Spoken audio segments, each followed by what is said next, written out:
पाकिस्तान की सरकार और पाकिस्तानी सेना मुंह दिखाने लायक नहीं रह गई है। खुद पाकिस्तानी वायुसेना के पूर्व एयर मार्शल मसूद अख्तर ने पाकिस्तानी सेना की पोल पट्टी खोलकर रख दी है। मसूद अख्तर ने डंके की चोट पर कहा है कि भारत की ब्रह्मोस मिसाइल ने पाकिस्तान एयरबेस के चिथड़े उड़ा दिए हैं। उनका दावा है कि भारत के मिसाइल हमले में पाकिस्तान के कई बेहतरीन पायलट मारे गए।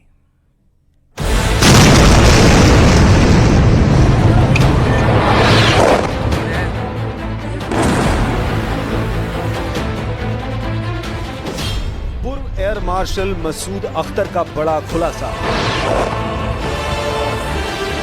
ब्रह्मोस मिसाइलों ने किए एयरबेस तबाह।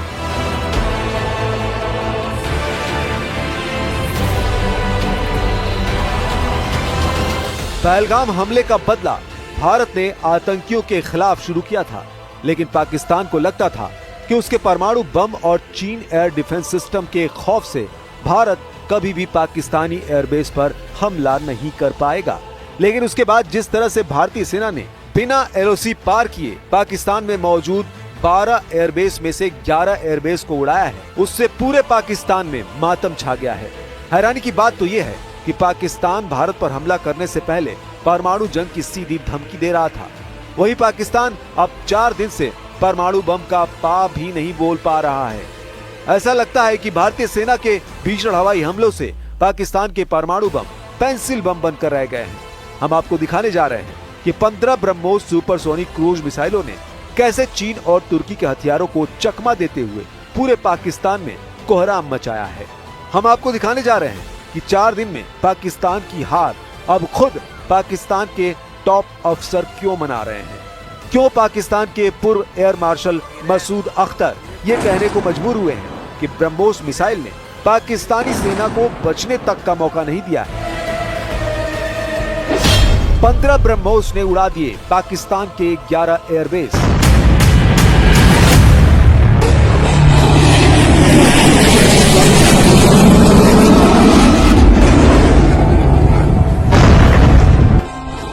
भारतीय सेना ने पाकिस्तान पर ऐसा प्रहार किया कि वो हक्का बक्का रह गया। उसके सारे डिफेंस सिस्टम नाकाम हो गए। भारत की ब्रह्मोस मिसाइलों की तबाही वाले हमले पूरे पाकिस्तान के मुंह पर जोरदार तमाचा साबित हुआ है। पाकिस्तानी सेना के पास मौजूद चीनी एयर डिफेंस सिस्टम MQ-9 को हवा भी नहीं लगी कि भारत की ब्रह्मोस सुपरसोनिक क्रूज मिसाइलें कब आई और कब हमला कर दिया। उन्हें तो तब पता चला जब पाकिस्तान के 12 में से 11 एयरबेस ब्रह्मोस मिसाइल के हमले में तबाह हो गए। पाकिस्तान वायुसेना ने अपने HQ-9 air defence missile system लॉन्चरों और रडारों के पूरे सेट को विभिन्न स्थानों पर तैनात कर रखा था। जैसे ये सक्रिय हुए, भारतीय सेना को उनकी लोकेशन मिल गई। इसके बाद भारतीय वायुसेना ने पाकिस्तानी हवाई ठिकानों पर लंबी दूरी की मिसाइलों से हमला किया, जिसमें ब्रह्मोस और स्कैल्प मिसाइलें शामिल थी। हमले में करीब 15 ब्रह्मोस मिसाइलें और स्कैल्प, रैम्पेज और क्रिस्टल मेज मिसाइलें दागी गई। पाकिस्तानी एयरबेस पर हमलों का नतीजा ये रहा कि पाकिस्तानी वायुसेना को अपने विमानों को पीछे के विभिन्न ठिकानों पर भेजना पड़ा। ब्रह्मोस मिसाइलों को दागने से पहले इंडियन आर्म फोर्सेज पाकिस्तान को गच्चा देने के लिए डमी लड़ाकू विमान भेजे थे। ये विमान बगैर पायलट के थे और उन्हें इस तरह से भेजा गया था जिससे पाकिस्तान को लगा कि भारत के असली एयरक्राफ्ट हैं। जब डमी एयरक्राफ्ट ने पाकिस्तान के एयर डिफेंस को इंगेज किया, उसी वक्त भारत ने ब्रह्मोस सुपरसोनिक मिसाइल से पाकिस्तान के 11 एयरबेस को निशाना बनाकर हमला किया और तबाही मचा दी। ये पहली बार है कि ब्रह्मोस मिसाइल प्रणाली का उपयोग इस तरह के संघर्ष में किया गया है और इसने सुपरसोनिक क्रूज मिसाइल की अपार क्षमता को दिखा दिया। सूत्रों के मुताबिक पाकिस्तान के हवाई ठिकानों पर हमले इतने तेज थे कि पाकिस्तान सैन्य कार्रवाई को रोकने के लिए DGMO से तत्काल बातचीत का अनुरोध किया। भारत का यह हमला मिलिट्री हिस्ट्री में 2 परमाणु संपन्न देशों के बीच अब तक के सबसे साहसी और सामरिक रूप से महत्वाकांक्षी जवाबी हमलों में से एक के रूप में दर्ज हो गया है।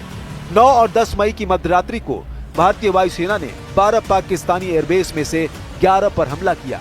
इतना ही नहीं, चीन की मदद से पाकिस्तान को मिला एयर डिफेंस सिस्टम नाकाम हो गया।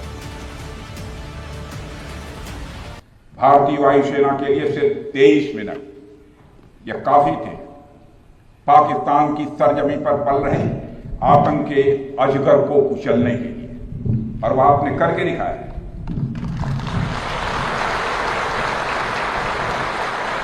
और मैं ये कहूं तो यह कहना गलत नहीं होगा, जितनी देर में लोग नाश्ता पानी निपटाते हैं उतनी देर में आपने दुश्मनों को निपटा दिया। अब आप ये जान लीजिए कि भारत की सुपरसोनिक क्रूज मिसाइल ब्रह्मोस कितनी ताकतवर है और ये पाकिस्तानी सेना का काल क्यों कही जा रही है। ब्रह्मोस एक सुपरसोनिक क्रूज मिसाइल है जो ध्वनि की गति से 3 गुना तेज यानी मैक 3 की रफ्तार से उड़ती है। इसकी गति लगभग 2800 से 3000 किलोमीटर प्रति घंटा है। इसकी रेंज 290 किलोमीटर है, लेकिन अब इसके उन्नत वेरिएंट में 500 या 800 किलोमीटर तक के रेंज होने का दावा किया जा रहा है।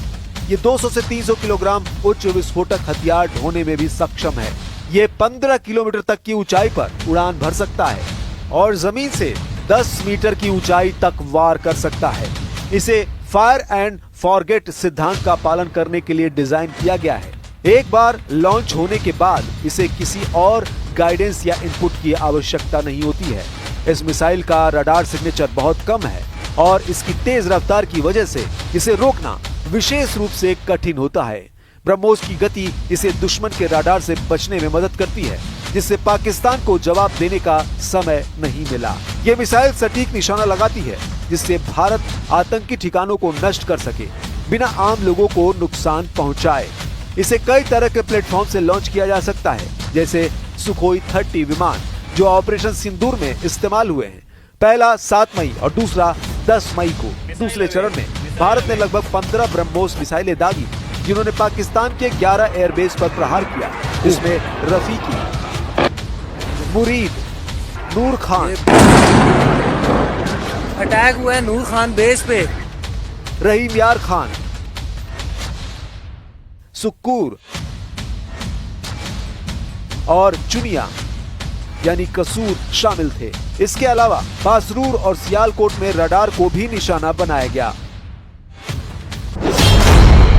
पाकिस्तान की हार पर पूर्व एयर मार्शल मसूद अख्तर का खुलासा।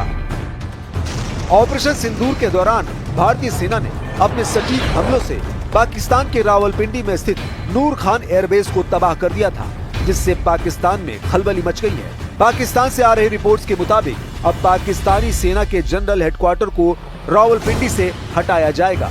रिपोर्ट्स में कहा गया है कि पाकिस्तानी सेना के जनरल हेडक्वार्टर, जिसे GHQ कहा जाता है, उसे अब राजधानी इस्लामाबाद में ट्रांसफर किया जाएगा। पाक सेना का मुख्यालय फिलहाल रावलपिंडी के चकलाला में है और यहाँ से कुछ किलोमीटर दूर नूर खान एयरबेस है, जहाँ भारत ने खतरनाक मिसाइल हमला किया था। हम आपको पाकिस्तान के पूर्व एयर मार्शल मसूद अख्तर का वो दावा दिखाते हैं जिसमें वो कह रहा है कि भारत की मिसाइलों के सामने पाकिस्तानी एयरफोर्स बुरी तरह से हारी है। पाकिस्तान अपने जिस AWACS एयरक्राफ्ट पर गर्व किया करता है, उसे भारत ने हालिया सैन्य संघर्ष के दौरान नष्ट कर दिया था। पाकिस्तान के एक पूर्व वायुसेना प्रमुख ने बेशकीमती AWACS विमान को नष्ट किए जाने की बात स्वीकार की है। अवाक्स एक निगरानी विमान है जिसे आसमानी आंख कहा जाता है। पाकिस्तान के retired air marshal Masood Akhtar ने एक इंटरव्यू में कहा कि भारत ने 9 और 10 मई की रात को सैन्य अड्डों पर किए गए मिसाइल हमले के दौरान एक हवाई चेतावनी और नियंत्रण प्रणाली यानी AWACS विमान को तबाह कर दिया। मसूद अख्तर ने इंटरव्यू के दौरान कहा, भारतीय सेना ने एक के बाद एक 4 ब्रह्मोस मिसाइल दागी। मेरी कुछ लोगों से बात हुई, उन्होंने बताया कि उस भोलारी एयरबेस के ऊपर उन्होंने 4 मिसाइलें दागी। पाकिस्तानी पायलट जहाजों को बचाने के लिए भागे, लेकिन मिसाइल आते जा रहे थे। दुर्भाग्य से चौथी मिसाइल भोलारी एयरबेस में हैंगर में आकर लगी, जहां हमारा AWACS खड़ा था, जो डैमेज हो गया और कई पायलट मारे गए। उस बेस के ऊपर 4 surface to surface BrahMos missile आए, सरफेस टू सरफेस या एयर टू सरफेस, ये मुझे नहीं पता। तो पायलट्स जो हैं वो पहले दौड़े कि वो अपने जहाजों को सिक्योर करें। अच्छा। और जैसे पहला आया वो जूम करके ऊपर से दूसरा आया, फिर तीसरा आया, फिर चौथा आया, जो कि अनफॉर्चुनेटली भोलारी में डायरेक्टली आके एक हैंगर पे लगा, जहां पे एक हमारा एवैक्स खड़ा था, जो डैमेज हुआ, जहां पे शहादतें भी हुई। हैरानी की बात तो यह है कि पाकिस्तानी सेना के चीफ जनरल आसिम मुनीर और पाकिस्तान के प्रधानमंत्री शाहबाज शरीफ भी पाकिस्तान की जीत के झूठे दावे कर रहे हैं, लेकिन अब दुनिया भर की मीडिया और खुद पाकिस्तान की मीडिया दावा कर रही है कि पाकिस्तान की एयरफोर्स भारतीय एयरफोर्स से बुरी तरह से जंग हारी है। जरा इस ब्रिटिश मीडिया के टेलीग्राफ की खबर को देखिए, जो पूरी तरह से झूठी है। पाकिस्तानी पत्रकारों ने एआई से पाकिस्तानी वायुसेना की फेक जीत की खबर बनाई है, जिसे अब पकड़ा गया है। हैरानी की बात तो यह है कि ये खबर ब्रिटिश मीडिया के टेलीग्राफ अखबार में कभी छापी ही नहीं गई थी, लेकिन उसके बावजूद पाकिस्तान के विदेश मंत्री इशाक डार इसी झूठी खबर को लेकर पाकिस्तानी संसद में बेशर्मों की तरह पाकिस्तान की जीत के दावे कर रहे थे। 6 जेट फाइटर्स इंडिया के गिराए गए, एक यूएवी गिराया गया, वो उनको ऑब्वियसली हजम नहीं हुआ। उसके बाद डिप्लोमेटिक, और ये मैं नहीं कह रहा, ये टेलीग्राफ क्या लिखता है, Pakistan air force is undisputed king of the skies. अल्हम्दुलिल्लाह। अब ऐसे हालात में आप अंदाजा लगा सकते हैं कि पाकिस्तान कैसे अपनी करारी हार को पाकिस्तान में ही छिपाने के लिए मजबूर हो रहा है।